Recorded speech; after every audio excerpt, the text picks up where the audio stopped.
आप सभी को प्रणाम। आज हम बात करेंगे सर्वाइकल को लेकर। सर्वाइकल जो आजकल एक कॉमन सी समस्या हो चुकी है, चाहे वे बच्चे हों, चाहे वे मिड एज के लोग हों, चाहे वे बुज़ुर्ग हों, चाहे वे लेडीज़ किसी भी उम्र की हों, सर्वाइकल की समस्या एक आम समस्या बनकर उभर आई है इस प्रेजेंट टाइम पर, इस वर्तमान समय में। अब हम समझ लें कि सर्वप्रथम सर्वाइकल होती क्या है। सर्वाइकल जो हमारी मेरुदंड है, जो हमारी रीढ़ की हड्डी है, वह उसका सबसे ऊपरी भाग अर्थात गर्दन के जो पीछे वाला जो भाग है, वह सर्वाइकल कहलाता है। सर्वाइकल C1 जो वर्टिब्रास है और C7 जो वर्टिब्रास है, जो C1 से लेकर और जो C7 तक की वर्टिब्रास हैं, कशेरुकाएँ हैं, उनसे मिलकर बनी होती है। C1 का मतलब होता है एटलस और C2 का मतलब होता है एक्सिस। अब हम समझ लें कि C1 का मुख्य कार्य होता है आपकी गर्दन को ऊपर और नीचे की ओर ले जाना, और जो C2 होती है एक्सिस, उसका काम होता है आपकी गर्दन को दाएं और बाएं की ओर ले जाना। अब अगर C1 और C2 पर अत्यधिक दबाव बने, अत्यधिक तनाव बने या जकड़न पैदा हो जाए, तो तब हमें सर्वाइकल की दिक्कतें होने लगती हैं। तो इसका मुख्य कारण है कि हम अपनी C1 और C2 पर बहुत अधिक प्रेशर न दें, बहुत अधिक तनाव न दें, अन्यथा हमें इस उम्र में, चाहे हम किसी भी उम्र में हों, हमें सर्वाइकल की दिक्कतें होने लगेंगी। अब इसका मुख्य जो कारण है, इसका मुख्य कारण है कि आप जब अत्यधिक मोबाइल का उपयोग कर रहे हैं, लैपटॉप का उपयोग कर रहे हैं, वर्तमान समय में हम लोग लगातार अपने मोबाइल पर इस कदर बिजी हो चुके हैं, कम से कम हम औसतन अपने मोबाइल को या लैपटॉप को 5 से 6 घंटे का समय दे रहे हैं। इस वजह से हमारा जो मूल स्ट्रक्चर है, जो हमारा मूल शरीर है, जिस जो जो मूल शरीर है, उसको हमने अपने स्ट्रक्चर में चेंज कर दिया है और इस तरह से हमने अपने स्ट्रक्चर को कर दिया है। लगातार हम आगे की ओर अपनी गर्दन को झुका रहे हैं, लगातार आगे की ओर झुकाकर हम काम कर रहे हैं, जिससे कि हमारी जो C1 है, जो हमारी एटलस है, और C2 है जो एक्सिस है, इस पर अत्यधिक दबाव बन रहा है, अत्यधिक तनाव बन रहा है, और उस दबाव को ख़त्म करने के लिए हम किसी भी प्रकार की कोई एक्सरसाइज नहीं कर रहे हैं। अब हम समझ लें कि सर्वाइकल जब होता है, सर्वाइकल की जब दिक्कतें होती हैं, तो उसके कारण तो आपको पता लग चुके हैं। कारणों में सर्वप्रथम कि हमने ज़रूरत से ज़्यादा मोबाइल का उपयोग कर लिया है, ज़रूरत से ज़्यादा हमने लैपटॉप का इस्तेमाल कर लिया है, या जब हम सो रहे हैं तो हमने सोते हुए किसी मोटे तकिया का इस्तेमाल सोते हुए किया है, तो वह भी हमारे सर्वाइकल की दिक्कत को ला सकता है, सर्वाइकल को पैदा कर सकता है। और अब हम इसके जो मुख्य लक्षण हैं, जब हमें सर्वाइकल की दिक्कतें होने लगती हैं तो उसके मुख्य लक्षण क्या होते हैं। सर्वप्रथम हमें चक्कर आने लगेंगे, सर्वप्रथम हमें बेचैनी होने लगेगी, चक्कर आएंगे, बेचैनी होगी, घबराहट होगी, और हमें लगातार बेहोशी आने लगेगी। इस तरह के जो लक्षण होंगे वे सर्वाइकल के होंगे। आपकी आँखों पर जलन भी आने लगेगी।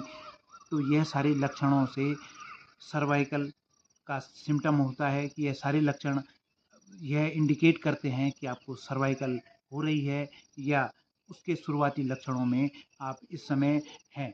अब जब हमें पता चल चुका है, या हम इस कंडीशन में हैं कि अब हमें सर्वाइकल हो चुकी है, तो उसके पश्चात हम उसके लिए सर्वाइकल को कंट्रोल करने के लिए हम क्या करें। सर्वप्रथम हम कुछ गर्दन की एक्सरसाइज करेंगे। लेकिन आप सीधे सीधे समझ लें कि जब भी आपको सर्वाइकल से संबंधित कोई दिक्कत हो, तो आप ज़रूरत से ज़्यादा गर्दन को आगे की ओर नहीं पुश करेंगे, आगे की ओर नहीं झुकाएंगे। कोशिश करिएगा कि आपकी गर्दन एकदम स्ट्रेट रहे, सीधी रहे। और अब कुछ एक्सरसाइज जो हमें सर्वाइकल को समाप्त करने के लिए, सर्वाइकल को कंट्रोल करने के लिए करनी होती है, उनमें सर्वप्रथम हमें श्वास भरते हुए अपनी गर्दन को धीरे धीरे पीछे की ओर लेके जाना है। श्वास भरते हुए इनहेल के साथ,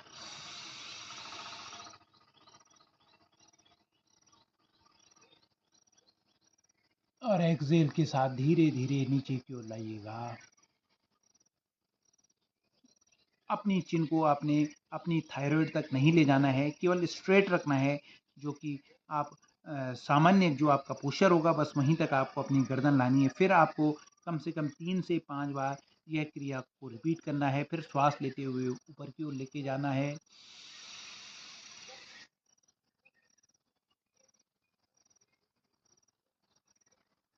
फिर श्वास छोड़ते हुए अपनी गर्दन को सामने लेकर आएँ। कम से कम 3 से 5 बार यह क्रिया रिपीट करें। फिर आप आप अपनी गर्दन को श्वास लेते हुए दाहिनी तरफ लेकर जाइएगा।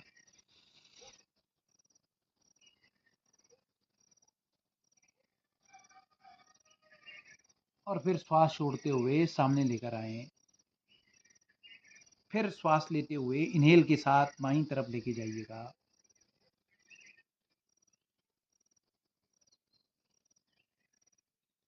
फिर श्वास छोड़ते हुए सामने लेकर आइएगा। इस क्रिया को भी आपने 3 से 5 बार करना है। उसके पश्चात आपको नेक्स्ट अपनी नेक को अपने बाएं कंधे की तरफ लेकर जाना है, लेकिन बहुत ज़्यादा स्ट्रेच या तनाव आप नहीं देंगे। आप अपनी क्षमता के हिसाब से कीजिएगा। फिर सामने लाइएगा। फिर इन्हेल ब्रेथ के साथ सांस श्वास के साथ अपने दाहिने कंधे की तरफ लेकर जाएं और फिर सामने लाइएगा। महसूस करेंगे कि आपकी गर्दन की जो ये मांसपेशियाँ हैं, उन पर स्ट्रेच आएगा, तनाव आएगा, लेकिन वह तनाव आपने अपनी क्षमता के अनुसार देखना है। आपको बहुत ज़्यादा बाईं या दाईं तरफ बेंड नहीं करना है गर्दन। जितना आपकी गर्दन कर पाए, जितना आप कर सकें, उतना कीजिएगा, क्योंकि योग की क्रिया जो है उसका नाम ही स्थिर सुखम आसनम है, अर्थात जिस पोस्चर में आप कंफर्टेबल फील करें, आनंददायक महसूस करें, उतना ही आपको करना है, उससे अधिक आपको नहीं करना है। फिर श्वास लेते हुए अपने दाहिने कंधे की तरफ लेकर जाइएगा और फिर सामने लाइएगा। फिर बाएं कंधे की तरफ लेकर जाएं